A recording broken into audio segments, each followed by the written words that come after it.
നമസ്കാരം. എല്ലാ പ്രിയപ്പെട്ട കൂട്ടുകാർക്കും ഭാസിസ് അക്കാഡമിയുടെ മറ്റൊരു വീഡിയോയിലേക്ക് ഹാർദമായ സ്വാഗതം. നമ്മൾ ഇന്ന് പഠിക്കുന്നത് ഭാരതീയ സാക്ഷ്യ അധിനിയം അഥവാ ഇന്ത്യൻ എവിഡൻസ് ആക്ട് എന്ന മേഖലയെക്കുറിച്ചാണ്. സിവിൽ പോലീസ് ഓഫീസർ പരീക്ഷയുടെ സ്പെഷ്യൽ ടോപ്പിക്കിൽ ഉൾപ്പെട്ടിട്ടുള്ള ഒരു മേഖലയാണ് ഭാരതീയ സാക്ഷ്യ അധിനിയം. അതല്ല എന്നുണ്ടെങ്കിൽ Indian evidence act. Indian evidence act നിലവിൽ വന്നത് 1872 എന്നാൽ ഭാരതീയ സാക്ഷ്യ അധിനിയം നിലവിൽ വന്നത് 2023 ഡിസംബർ മാസം 25 ഇന്ത്യൻ എവിഡൻസ് ആക്റ്റാണ് രൂപമാറ്റം വരുത്തി ഭാരതീയ സാക്ഷ്യ അധിനിയം എന്ന പേരിൽ ഇപ്പോൾ നിലവിൽ വന്നിരിക്കുന്നത്. ഇത് ഒപ്പുവെച്ചത് ആരാണ് എന്ന് നമുക്കറിയാം. 2023 ഡിസംബർ മാസം 25 നിലവിലുള്ള രാഷ്ട്രപതി ആരോ ദ്രൗപദി മുർമു. ആ ദ്രൗപദി മുർമുവാണ് ഭാരതീയ സാക്ഷ്യ അധിനിയത്തിൽ ഒപ്പുവച്ചിരിക്കുന്നത്. എന്താണ് ഭാരതീയ സാക്ഷ്യ അധിനിയം എന്ന് ചോദിച്ചാൽ കോടതിയിൽ ഹാജരാക്കാൻ സാധിക്കുന്നതും ഹാജരാക്കിയാൽ അംഗീകരിക്കപ്പെടുന്നതും അംഗീകരിക്കപ്പെടാത്തതുമായിട്ടുള്ള തെളിവുകളെ സംബന്ധിച്ചുള്ള നിയമത്തിനെയാണ് ഭാരതീയ സാക്ഷ്യ അധിനിയം എന്ന പേരിൽ വിശേഷിപ്പിക്കുന്നത്.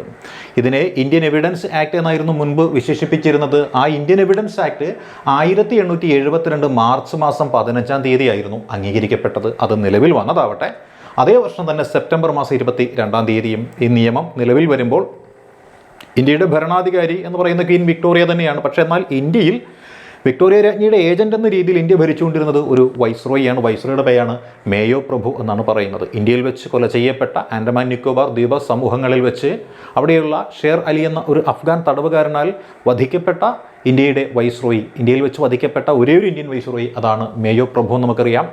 നമ്മുടെ നാട്ടിൽ ആദ്യമായിട്ട് സെൻസസ് ഒക്കെ നടപ്പിലാക്കിയ വ്യക്തി ഇദ്ദേഹമാണ്. Mayo college, Ajmer, Rajkot college മുതലായൊക്കെ സ്ഥാപിച്ചത് ഇദ്ദേഹമാണെന്ന് നമുക്ക് അറിവുള്ള കാര്യമാണ്. എന്നാൽ ഈ നിയമം ക്രോഡീകരിച്ചൊരു വ്യക്തിയുണ്ട്. ആരാണ് ഈ നിയമത്തെ ക്രോഡീകരിച്ച വ്യക്തി? ക്രോഡീകരിച്ച വ്യക്തിയുടെ പേരാണ് സർ ജെയിംസ് സ്റ്റീഫൻ എന്നാണ് ഈ നിയമം ക്രോഡീകരിച്ച വ്യക്തിയുടെ പേര്. ഈ നിയമം ക്രോഡീകരിച്ച വ്യക്തിയുടെ പേരായിരുന്നു സർ ജെയിംസ് സ്റ്റീഫൻ ആണെന്നാണ് അറിയപ്പെടുന്നത്. അങ്ങനെ ഇന്ത്യൻ എവിഡൻസ് ആക്ട് എന്ന് പറയുന്ന ഈ നിയമം നിലവിൽ വരുമ്പോൾ അതിലുണ്ടായിരുന്ന അധ്യായങ്ങളുടെ എണ്ണം 11 അധ്യായങ്ങളായിരുന്നു ആകെ ഉണ്ടായിരുന്നത്. അതിലുണ്ടായിരുന്ന വകുപ്പുകൾ എന്ന് പറയുന്നത് 167 വകുപ്പുകളായിരുന്നു ഉണ്ടായിരുന്നത്.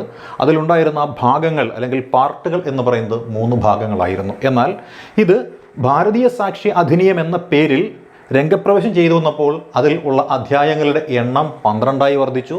അതേപോലെ വകുപ്പുകളുടെ എണ്ണം 170 വർദ്ധിച്ചു. ഭാഗങ്ങൾ അഥവാ പാർട്ടുകളുടെ എണ്ണവും 4 വർദ്ധിക്കുകയാണ് ഉണ്ടായത്. അപ്പോൾ അങ്ങനെ നോക്കിയാൽ ഇത് എങ്ങനെയായിരുന്നു മുൻപുണ്ടായിരുന്നതെന്ന് നമുക്ക് നോക്കാം. മുൻപ് ഇത് പാർട്ട് 1 അതായത് 4 പാർട്ട് എന്ന് നമ്മൾ പറഞ്ഞല്ലോ.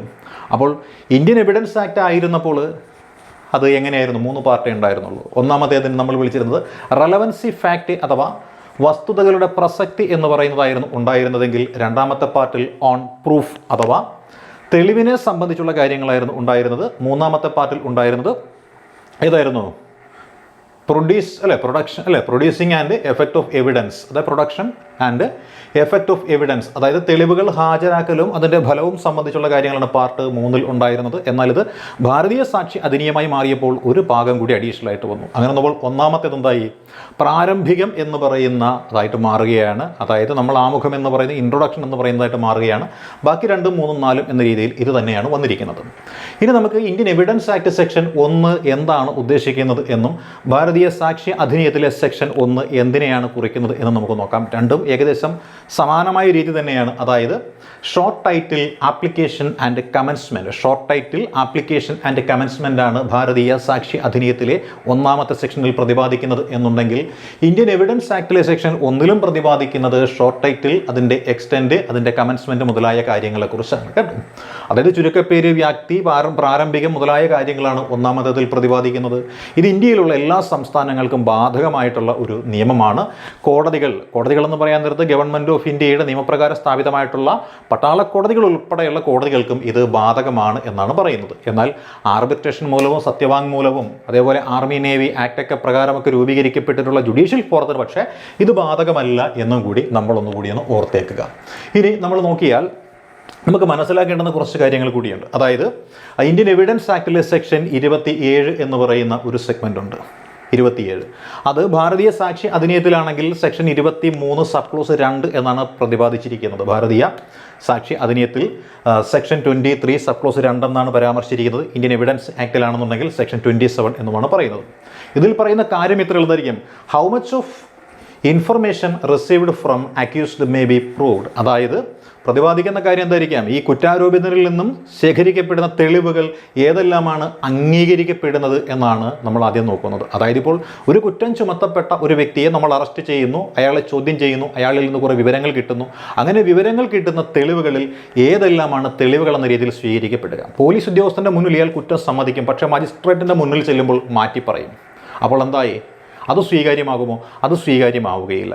എന്നാൽ ഈ പോലീസ് ഉദ്യോഗസ്ഥൻ്റെ മുന്നിൽ ഇയാൾ കുറ്റം ചെയ്യുന്നതിനിടയിൽ കുറച്ച് കാര്യങ്ങൾ സമ്മതിച്ചു. ആ സമ്മതിച്ച കാര്യങ്ങളുടെ വസ്തുതയുടെ അടിസ്ഥാനത്തിൽ പോലീസ് ഉദ്യോഗസ്ഥൻ കുറച്ച് തെളിവുകൾ നിരത്തി കണ്ടെത്തി കഴിഞ്ഞപ്പോൾ എന്താണ്, ആ തെളിവുകൾ ഇയാൾ പറഞ്ഞതുമായിട്ട് സാധൂകരിക്കുന്നതാണെങ്കിൽ ഇയാൾ പറഞ്ഞ, അതായത് കുറ്റാരോപിതൻ പറഞ്ഞ വസ്തുതയുടെ അടിസ്ഥാനത്തിൽ കണ്ടെത്തിയ തെളിവുകളുമായിട്ടാണ് മജിസ്ട്രേറ്റിന് മുന്നിൽ ഹാജരാക്കുന്നത് എന്നുണ്ടെങ്കിൽ അത് ഓക്കെയാണ്. അത് തൊണ്ടി എന്ന് നമ്മൾ പറയും.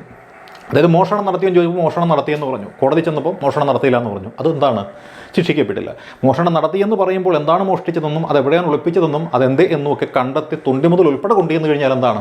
തെളിവാണ്. ഇതാണ് നമ്മളിവിടെ പറയുക. അപ്പോൾ തൊണ്ടി മുതൽ ഉൾപ്പെടെ എന്താണ് കണ്ടെത്തി കൊണ്ടുവന്നെങ്കിൽ മാത്രമേ ശിക്ഷ ഉറപ്പുള്ളൂ. അതാണ് നമ്മൾ ഇന്ത്യൻ എവിഡൻസ് ആക്ട് എന്ന രീതിയിൽ നമ്മൾ പഠിക്കുന്നത്. ഇനി ഇന്ത്യൻ എവിഡൻസ് ആക്ടുമായി ബന്ധപ്പെട്ടുകൊണ്ട് വേണ്ടുന്ന എസെൻഷ്യൽ റിക്വയർമെൻറ്റ്സ് എന്തൊക്കെയാണ് നമുക്ക് നോക്കാം. അല്ലെ, എസെൻഷ്യൽ റിക്വയർമെൻറ്റ്സ് എന്തൊക്കെയാണ് ഇന്ത്യൻ എവിഡൻസ് ആക്ടുമായി ബന്ധപ്പെട്ടിട്ടുള്ള എസെൻഷ്യൽ റിക്വയർമെൻറ്റ്സ്? ഒന്ന്, പ്രതിയിൽ നിന്ന് നമുക്ക് വിവരം കിട്ടണം. വിവരം കിട്ടിയിട്ട് ആ വിവരത്തിൻ്റെ അടിസ്ഥാനത്തിൽ നമ്മൾ എന്ത് ചെയ്യണം? തൊണ്ടി മുതലും കണ്ടെത്തണം. എങ്കിൽ മാത്രമേ ആ റൂട്ട് കറക്റ്റ് ആവുകയുള്ളൂ. പ്രതിയെ കിട്ടണം ആദ്യം, രണ്ടാമത് പ്രതിയിൽ നിന്ന് വിവരം കിട്ടണം. ആ വിവരത്തിൻ്റെ അടിസ്ഥാനത്തിൽ നമുക്ക് തൊണ്ടി മുതലും കിട്ടേണ്ടതുണ്ട്. പിന്നെയോ അടുത്ത എന്തായിരിക്കണം? നമുക്ക് കിട്ടുന്ന വിവരം, ആ വിവരം എന്ന് പറയുന്നത് വല്ലവരും നൽകിയ വിവരമാവരുത്, ഈ അറസ്റ്റ് ചെയ്യപ്പെട്ട പ്രതിയിൽ നിന്ന് ലഭിക്കുന്ന വിവരമായിരിക്കണം നമുക്ക് കിട്ടേണ്ടത്. അപ്പോൾ പ്രതി നൽകുന്ന വിവരത്തിൻ്റെ അടിസ്ഥാനത്തിലായിരിക്കണം. ഈ വിവരം നൽകുന്ന വ്യക്തി എന്ന് പറയുന്നത് പോലീസിൻ്റെ കസ്റ്റഡിയിലുള്ള ആളായിരിക്കണം എന്നുള്ളതാണ് അടുത്തത്. പിന്നെയോ ഈ പ്രതി നൽകുന്ന വിവരത്തിൻ്റെ അടിസ്ഥാനത്തിൽ കണ്ടെത്തുന്ന തെളിവുകൾ വെച്ചിട്ട് നമുക്ക് എന്ത് ചെയ്യണം? ആ കുറ്റം അയാൾ ചെയ്തു എന്ന് തെളിയിക്കുവാനും സാധിക്കേണ്ടതുണ്ട്. ഇനി പ്രതിയിൽ നിന്ന് ലഭിച്ച വിവരങ്ങളുടെ അടിസ്ഥാനത്തിൽ തെളിവുകൾ കണ്ടെത്തിയതായിട്ട് തെളിയിക്കുന്നതിന് മുൻപേ അതെല്ലാം എന്ത് ചെയ്യണം? രേഖാമൂലം എഴുതി രേഖപ്പെടുത്തി വച്ചിരിക്കുകയും വേണം. ഇതൊക്കെയാണ് നമ്മുടെ essential requirements of this section എന്ന് നമ്മൾ പറയുന്നത്. ഇനി നമുക്ക് ഈ സെക്ഷനുമായി ബന്ധപ്പെട്ടുകൊണ്ട്, അതായത് ഇന്ത്യൻ എവിഡൻസ് ആക്ടിലെ സെക്ഷൻ 45മായി ബന്ധപ്പെട്ടുകൊണ്ട്, അല്ലെങ്കിൽ ഭാരതീയ സാക്ഷ്യ അധിനിയത്തിലെ സെക്ഷൻ 39മായി ബന്ധപ്പെട്ടുകൊണ്ട് നമുക്ക് ഒരു കാര്യം കൂടി നോക്കേണ്ടതുണ്ട്. അതെന്താണെന്ന് വെച്ചാൽ ഒപ്പീനിയൻ ഓഫ് എക്സ്പെർട്സ് എന്നാണ്. അതായത് ചില കുറ്റങ്ങൾ തെളിയിക്കുന്നതിനായിട്ട് നമുക്ക് തെളിവുകൾ എന്നതിന് പുറമെ ചില വിദഗ്ധന്മാരായിട്ടുള്ള ആളുകളുടെ അഭിപ്രായം കൂടി സ്വീകരിക്കുവാനായിട്ട് സാധിക്കുന്നതാണ്. അതായത് വിദേശ നയവുമായി ബന്ധപ്പെട്ടുകൊണ്ട്, അതല്ലെങ്കിൽ വിദേശ നിയമങ്ങളുമായി ബന്ധപ്പെട്ടുകൊണ്ട്, ശാസ്ത്രങ്ങളുമായി ബന്ധപ്പെട്ടുകൊണ്ട്, കൈയക്ഷരം തിരിച്ചറിയുക, വിരലടയാളം തിരിച്ചറിയുക മുതലായ മേഖലകളിലൊക്കെ പ്രവർത്തിക്കുന്ന എക്സ്പെർട്ടുകളുടെ ഒപ്പീനിയൻ നമുക്ക് ചിലപ്പോൾ ഒരു കുറ്റം കണ്ടെത്തുന്നതിന്, തെളിയിക്കുന്നതിനൊക്കെ സഹായമായിട്ട് വേണ്ടി വന്നു കഴിഞ്ഞാൽ അവരുടെ അഭിപ്രായം സ്വീകരിക്കാം. അതായത് ഒരു കുറ്റം ചെയ്ത ഒരു വ്യക്തി, ആ കുറ്റം എന്ന് പറയുന്നത് ഒരു രേഖ വ്യാജമായി ചമച്ചു എന്നുള്ളതാണ്. അപ്പോൾ വ്യാജരേഖ വ്യാജമായിട്ടാണോ ശരിയായ രീതിയിലാണോ ചമച്ചതെന്ന് അറിയണമെന്നുണ്ടെങ്കിൽ എന്ത് ചെയ്യണം? ഇത് ചമച്ചത് എഴുതിയ ഒരു രേഖ അയാളുടേതാണോ എന്ന് തിരിച്ചറിയണമെന്നുണ്ടെങ്കിൽ അയാളുടെ കൈയക്ഷരം പരിശോധിച്ചാലേ പറ്റുള്ളൂ. അപ്പോൾ ഹാൻഡ് റൈറ്റിംഗ് എക്സ്പെർട്സ് മുതലായിട്ടുള്ള ആൾക്കാരുടെ ഒപ്പീനിയൻ അവിടെ നമ്മൾ പരിഗണിക്കും എന്നതാണ് ഈ ഒരു നിയമത്തിലൂടെ നമ്മൾ മനസ്സിലാക്കേണ്ടുന്ന കാര്യം എന്ന് പറയുന്നത്. അപ്പോൾ നമ്മളിപ്പോൾ മനസ്സിലാക്കിയത് ഭാരതീയ സാക്ഷി അധിനിയം 2023, അതല്ലെങ്കിൽ Indian evidence act 1872 Indian evidence ആക്ടുമായി ബന്ധപ്പെട്ടുകൊണ്ടുള്ള കുറച്ച് കാര്യങ്ങളാണ് ഇപ്പോൾ മനസ്സിലാക്കിയത്. ഈ വസ്തുതകൾ നിങ്ങൾക്ക് എല്ലാവർക്കും മനസ്സിലാക്കാൻ സാധിച്ചു എന്ന് വിശ്വസിച്ചുകൊണ്ട് നിർത്തുന്നു. All the best.